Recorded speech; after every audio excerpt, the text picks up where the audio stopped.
रविवार की सुबह आप सभी को सप्रेम और सादर नमस्कार। मैं हूं आपके साथ दुष्यंत चोपड़ा और आप देख रहे हैं दृष्टिकोण न्यूज। दोस्तों, आज कार्यक्रम की शुरुआत में आपसे एक बात जानना चाहूंगा कि भारत की जो विभिन्न राजनीतिक हस्तियां हुई हैं उनमें इंदिरा गांधी हैं, लाल कृष्ण आडवाणी हैं, सुषमा स्वराज हैं, वसंत साठे हैं, HKL भगत, PA संगमा, वेंकैया नायडू जो अभी हमारे उपराष्ट्रपति साहब हैं, अरुण जेटली जी, स्वर्गीय अरुण जेटली जी, अंबिका सोनी, मनीष तिवारी, कांग्रेस हो या बीजेपी हो या इवन जनता दल हो, एस जयपाल रेड्डी, इन सभी में क्या समानता है? कुछ तो कॉमन फैक्टर है इनके अंदर जो मैं इनका नाम ले रहा हूं जी। ये सभी के सभी अपने अपने समय पर सूचना और प्रसारण मंत्री रहे हैं भारत सरकार में। तो आप समझ सकते हैं कि जैसे रक्षा मंत्रालय या वित्त मंत्रालय या गृह मंत्रालय है, उसके बाद कोई सबसे महत्वपूर्ण मंत्रालय भारत सरकार में अगर होता है तो वो है सूचना और प्रसारण मंत्रालय। जिस मंत्रालय के मंत्री इतनी बड़ी बड़ी विभूतियां रहे हों, भाजपा में अरुण जेटली और LK आडवाणी, सुषमा स्वराज और वेंकैया नायडू साहब जैसे विभूतियां जिसकी मंत्री रहे हों, और उधर इंदिरा गांधी, HKL भगत, वसंत साठे, PA संगमा, अंबिका सोनी, प्रिय रंजन दास मुंशी, ऐसे ऐसे बड़े लोग जिस मंत्रालय में मंत्री रहे, वो उस मंत्रालय की का क्या प्रभाव होता है, उस मंत्रालय की क्या जिम्मेदारी है, ये बात स्पष्ट समझ में आ जाती है। कोई भी सरकार हो, लेकिन सूचना और प्रसारण मंत्रालय जो है, INP मिनिस्टर, इसका काम रहता है कि ये नियामक तय करता है। सूचना प्रसारण, फिल्मों से संबंधित कोई भी नियम हो, ये सरकार के सामने रखता है, सरकार उसे संबंधित कानून बनाती है। फिल्मों में क्या इंपोर्ट होना है, क्या एक्सपोर्ट होना है, ये सब भी यही तय करते हैं। सभी फिल्में जो आप देखने जाते हैं सिनेमा हॉल के पर्दों पर, उनका जो सर्टिफिकेशन है, जो CBFC जो सर्टिफिकेशन करती है, वो भी इसी के अंडर आता है। तो एक ऐसा महत्वपूर्ण मंत्रालय जो मीडिया के माध्यम से सरकार की नीतियों को, सरकार के नियमों को और सरकार किस लाइन पर चल रही है उस चीज को मीडिया के माध्यम से या अब सोशल मीडिया के माध्यम से वो पूरे देश के सामने, पूरे विश्व के सामने रखता है। ऐसी जिम्मेदारी उस सूचना और प्रसारण मंत्रालय की और उससे संबंधित मंत्री की होती है। लेकिन वर्तमान में मोदी सरकार में जो सूचना और प्रसारण मंत्री हैं, जनाब प्रकाश जावड़ेकर साहब, मुझे बहुत ही दुख के साथ कहना पड़ रहा है कि वो किस तरह से इस मंत्रालय को चला रहे हैं और कैसे वो किन मोदी सरकार की जो एक इमेज है उसको किस तरह से तार तार करने में लगे हैं। यह बात अपने आप में बहुत ही दुखद है, पीड़ा देने वाली है।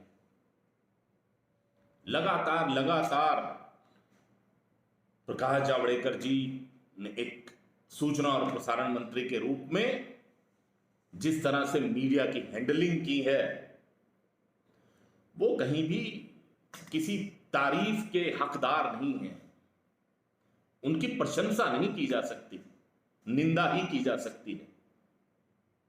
ये जब से ये रिपब्लिक का मामला चला है, महाराष्ट्र सरकार का मामला चला है, उद्धव ठाकरे की निकम्मी सरकार का मामला चला है, संजय राउत के बड़बोले बोलों का मामला चला है, पाल घर के मामले में रिपब्लिक द्वारा उठाई गई बातों का मामला चला है, इस सारे के दौरान आपने देखा होगा सुशांत सिंह राजपूत की हत्या के बाद भी कहीं भी ये सूचना और प्रसारण मंत्री महोदय एक शब्द भी मीडिया के अंदर इसके ऊपर नहीं बोले। आप इनके ट्विटर हैंडल पर चले जाइए, नीचे से लेकर ऊपर तक, ऊपर से लेकर नीचे तक देख लीजिए, एक लाइन भी इन्होंने उस बारे में कुछ बोली है। अब हर बात के लिए आप क्या सोचते हैं मोदी जी ही आएंगे या अमित शाह ही आएंगे? अरे भाई, आपको मंत्री की जिम्मेदारी दे रखी है, कुछ जिम्मेदारी आप भी निभाइए। हर काम के लिए आप मोदी जी की ओर देखेंगे, हर काम के लिए आप अमित शाह जी की ओर देखेंगे। अभी रिसेंटली ही 7 तारीख ये सारा जो प्रकरण चल रहा था, टीआरपी ऊपर जा रही है, नीचे जा रही है, रिपब्लिक ने सबको पछाड़ दिया। और दूसरी तरफ जो राष्ट्र विरोधी ताकतों का साथ देने के चक्कर में सलमान खान का बिग बॉस हो या अमिताभ बच्चन का केबीसी हो या कपिल शर्मा का शो हो, सब के सब धड़ाम धड़ाम नीचे गिरे, सबकी रेटिंग नीचे आ गई। तब 7 तारीख को इन्हीं सूचना और प्रसारण मंत्री महोदय ने एक कार्यक्रम में ये बोले, ये ट्वीट भी किया कि बीएआरसी या जैसे पहले टैम देखती थी उसको हटाया गया या उसको नियम के अनुसार लाया गया, ऐसे बीएआरसी पर भी कुछ ना कुछ कंट्रोल होना चाहिए। टीआरपी के खेल में जो मीडिया की जो इमेज है वो खराब हो रही है, जो अंधी दौड़ है वो हो रही है। जाने इन्होंने क्या क्या बातें बोली उस कार्यक्रम के अंदर। लब्बो-लुआब उस बातचीत का ये था कि ये जो आज तक की रेटिंग गिर रही थी, केबीसी की रेटिंग गिर रही थी, कपिल शर्मा और बिग बॉस सलमान खान की जो रेटिंग गिर रही थी, उसके ऊपर उन्होंने अपनी चिंता जाहिर करी मंत्री महोदय ने। और उसके कुछ दिनों बाद ही हमने देखा कि बीआरसी की तरफ से ये आ गया कि जी अगले 3 महीने तक, 12 हफ्ते तक टीआरपी की रेटिंग नहीं दी जाएगी।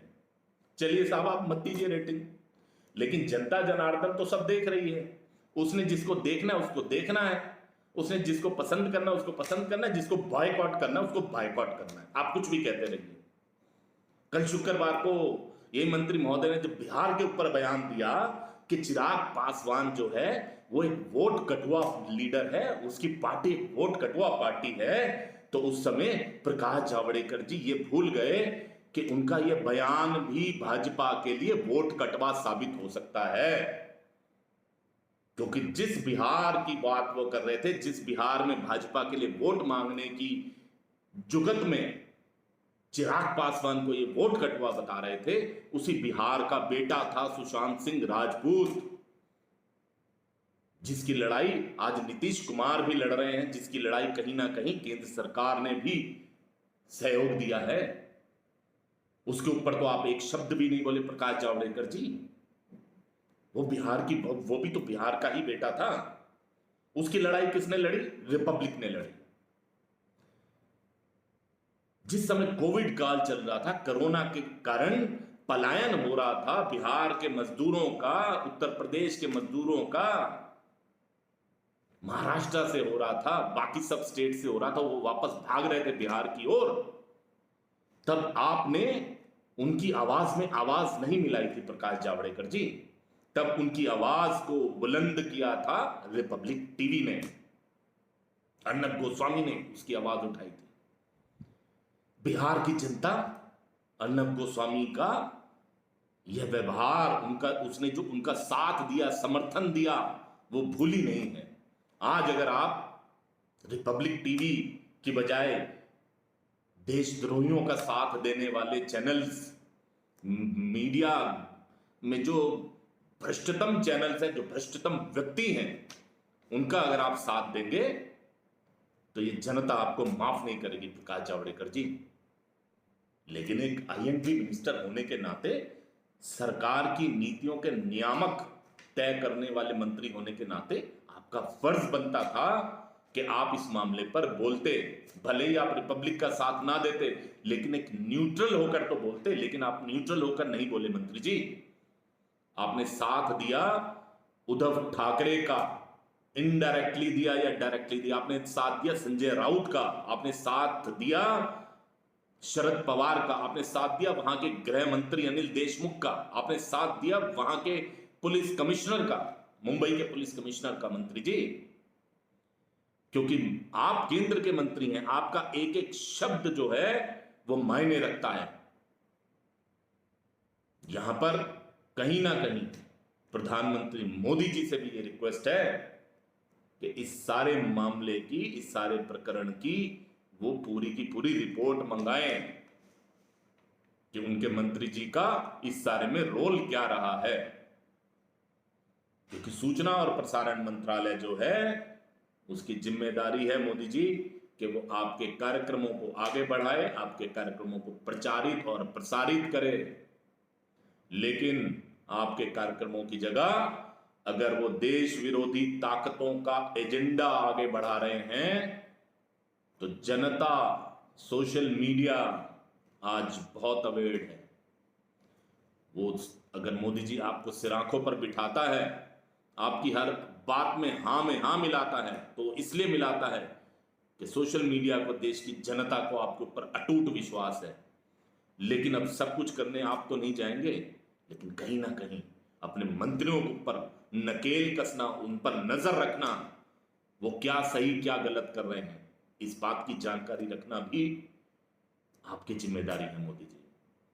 आज अपने इस दृष्टिकोण के छोटे से मंच के माध्यम से बिल्कुल मैं सरकार से, प्रधानमंत्री महोदय से, गृह मंत्री महोदय से करबद्ध प्रार्थना करूंगा कि इस सारे मामले में सूचना और प्रसारण मंत्रालय के रोल को स्क्रूटनाइज करिए, देखिए, और अगर कहीं भी आपको कोई भी ऐसी त्रुटि नजर आती है जो आपकी सरकार की जो इमेज है वो जनता के बीच में तार तार कर रही हो, तो उस पर उचित कार्यवाही करिए।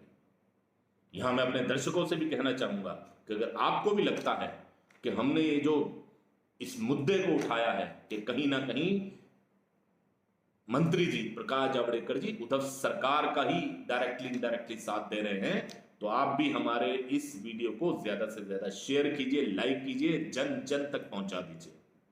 और आपने अगर अभी तक हमारे चैनल को सब्सक्राइब नहीं किया है तो कृपया चैनल को सब्सक्राइब जरूर कीजिए और साथ वाले बेल आइकॉन के बटन को दबा दीजिए, ताकि हमारे आने वाली सभी विश्लेषण आपके पास समय से पहुंचते रहे। बहुत बहुत धन्यवाद दोस्तों।